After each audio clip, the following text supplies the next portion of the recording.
Hello guys, welcome back to my YouTube channel. അപ്പം നമുക്കൊരു cooker biryani നോക്കിയാലോ. അതിനായിട്ട് സവാള, തക്കാളി, ഇഞ്ചി, പച്ചമുളക്, വെളുത്തുള്ളി ചതച്ചത്, മല്ലിച്ചപ്പ്, പുതിന ഇവയെല്ലാം മാറ്റി വയ്ക്കാം. ഇനി കഴുകി വൃത്തിയാക്കി വെച്ചിട്ടുള്ള സോയാബീനിലേക്ക് മുളക് പൊടി, ഉപ്പ്, കുരുമുളക് പൊടി, അതുപോലെ തന്നെ മഞ്ഞൾപ്പൊടി ഇവയെല്ലാം ചേർത്ത് നല്ലോണം മിക്സ് ചെയ്ത് ഒരു അരമണിക്കൂർ മാറ്റി വയ്ക്കാം. ഇനി നമുക്ക് അടുപ്പ് കത്തിച്ച് ഒരു പാൻ അടുപ്പത്തേക്ക് വയ്ക്കാം. പാൻ ചൂടായി അതിലേക്ക് ഓയിൽ ഒഴിച്ച് കൊടുക്കാം. ചൂടായ ഓയിലിലേക്ക് സോയാബീൻ ഇട്ട് കൊടുക്കാം. ഒരല്പം കറിവേപ്പില കൂടി ഇട്ട് കൊടുക്കുന്നുണ്ട്. അങ്ങനെ അത് ഫ്രൈ ചെയ്യാൻ വയ്ക്കാം. ഇനി നമുക്ക് മറ്റൊരടുപ്പിൽ കുക്കർ ചൂടാക്കാൻ വയ്ക്കാം.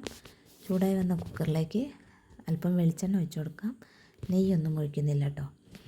അങ്ങനെ ചൂടായി വന്ന വെളിച്ചെണ്ണയിലേക്ക് വലിയ ജീരകം പൊട്ടിച്ച് സവാള ചേർത്ത് കൊടുക്കാം. സവാള ഒന്ന് വഴന്ന് വരുന്നതിനായിട്ട് ഒരല്പം ഉപ്പ് കൂടി ചേർത്ത് കൊടുക്കാം.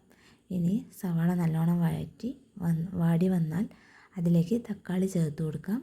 തക്കാളി ഒന്ന് വാടി വരുമ്പോൾ നമുക്കതിലേക്ക് ഇഞ്ചി, പച്ചമുളക്, വെളുത്തുള്ളി ചതച്ചത് ചേർത്ത് കൊടുക്കാം. അതിൻ്റെ പച്ചമണം മാറുന്നവരെ നമുക്കതൊന്ന് ഇളക്കി അതിലേക്ക് ആവശ്യത്തിന് മുളക് പൊടി ഒരു സ്പൂൺ മുളക് പൊടിയാണ് ഞാൻ ഇടുന്നത്, ചെറിയ സ്പൂണാണ് കേട്ടോ. അങ്ങനെ മുളക് പൊടി ഇട്ട് കൊടുക്കാം. ഇനി മഞ്ഞൾപ്പൊടി, അതേപോലെ തന്നെ ഗരം മസാല. ഈ ഗരം മസാല നമ്മൾ വീട്ടിൽ തന്നെ പൊടിച്ച ഗരം മസാലയാണ്. അങ്ങനെ അതും ചേർത്ത് നല്ലോണം മിക്സ് ചെയ്യാം.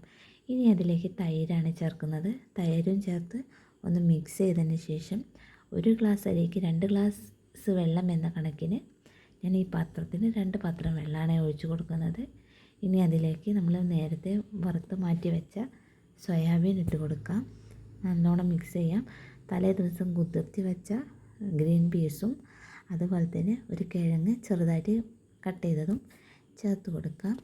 ഇനി മല്ലിച്ചപ്പും പുതിനയും അതിലേക്ക് ചേർത്ത് കൊടുത്ത് അരിയും ഇട്ട് നല്ലോണം മിക്സ് ചെയ്ത് നമുക്ക് കുക്കർ അടച്ച് ഒരു വിസിൽ വരുന്നവരെ വെയിറ്റ് ചെയ്യാം.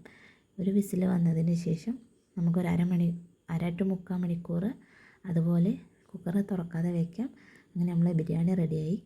എല്ലാവരും ട്രൈ ചെയ്ത് നോക്കണേ.